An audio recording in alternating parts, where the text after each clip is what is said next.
करते थे, मेरे पास रहते थे, मेरी दवा से लेकर खाने पीने तक का सारा ख्याल। और अब इस बार तो तुम एक दफा भी मेरे साथ डॉक्टर के पास नहीं आए, क्यों? अरे पागल हो गई हो क्या? पागल वाली बात कर रही हो? काम धंधा देखो या फिर तुम्हें लेकर टहलता फिरूं। और मुझे शुक्रवार की रात को काम से निकलना है, सोमवार आऊंगा। सुधा को समझ में नहीं आता कि क्यों अचानक से चंदर को फील्ड का काम मिल गया है। लेकिन एक दिन, सुधा, मैं और चंदर जरा एक रिश्तेदार के घर जा रहे हैं, तुम भी तैयार हो जाओ, घर में अकेली कैसी रहोगी? अरे नहीं नहीं, इस हालत में इसे लेकर जाना ठीक नहीं है। अरे लेकिन मैं ऑफिस भी तो जाती हूँ, फिर घर में अकेले। चंदर उसकी कोई बात नहीं सुनता। वो सीधा कार निकालकर माँ को लेकर चला जाता है। सुधा घर के काम में लग जाती है कि अचानक उसकी नजर चंदर के बैग पर पड़ती है, जिसमें एक कागज दिखाई देता है। इनके कागज भी ना इधर उधर फैले होते हैं, एक भी खो जाएगा तो बवाल करेंगे। लेकिन जैसे ही सुधा वो कागज खोलकर देखती है तो वो सदमे में आ जाती है। दरअसल वो कागज नहीं, बल्कि चंदर और उसके ऑफिस में काम करने वाली लड़की चांदनी की गोवा की टिकट होती है। सुधा चंदर के बैग को खोलकर देखती है तो उसे होटल के बिल से लेकर महंगी गिफ्ट्स और दूसरे शहरों के टिकट मिलते हैं। सुधा को समझते देर नहीं लगती कि उसका पति किसी और लड़की के साथ है। चंदर के आने पर सुधा उससे बात करती है।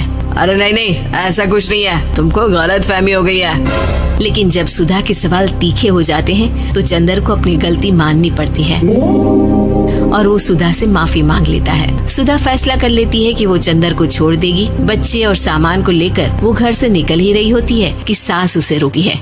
कहाँ जाएगी बेटा, रुक जा। चंदर को सुधा का जाना खल नहीं रहा था। वो झूठे मुंह भी उसे रोकने की कोशिश ही नहीं कर रहा था। सुधा चंदर को देखती है और मायके चली जाती है। मायके में माँ कहती है, अरे आज से कैसे घर छोड़कर आ गई? कौन सा चंदर तुझे छोड़ रहा था? माफी तो मांग ली थी ना। देखो बेटा, बेटी डोली में जाती है और अर्थी में ही निकलती है। पर पापा, मेरा आत्मसम्मान, उसका क्या?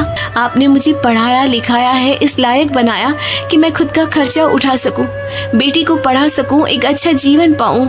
अरे लेकिन पति की जरूरत तो होती है ना सुधा दीदी, और अगर आपको नहीं है तो इस बच्ची का सोचो जो अपने पिता से इस कदर जुड़ी है। आने वाले बच्चे की सोचो जिसके आने से पहले ही आपने पिता का प्यार से दूर करने की सोच ली। सुधा फोन देखती है लेकिन चंदर का कोई कॉल नहीं होता। वो समझ नहीं पाती कि अपने आत्मसम्मान के बारे में सोचे या बच्चों के बारे में। मम्मी, हम नाना नानी के घर से दादी और पापा के पास कब जाएंगे? नहीं जाएंगे बेटा, अब यहीं रहेंगे। नहीं मम्मी, मैं पापा के पास जाऊंगी, मुझे दादी के साथ रहना है। और मेरे साथ? हाँ, आपके साथ भी तो, सबके साथ माँ।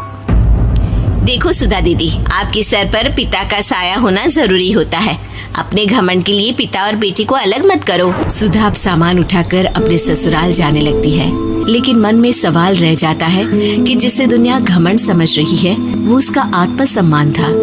चंदन ने माफी जरूर मांग ली, लेकिन कभी ये एहसास नहीं दिलाया कि वो सिर्फ उसी का है।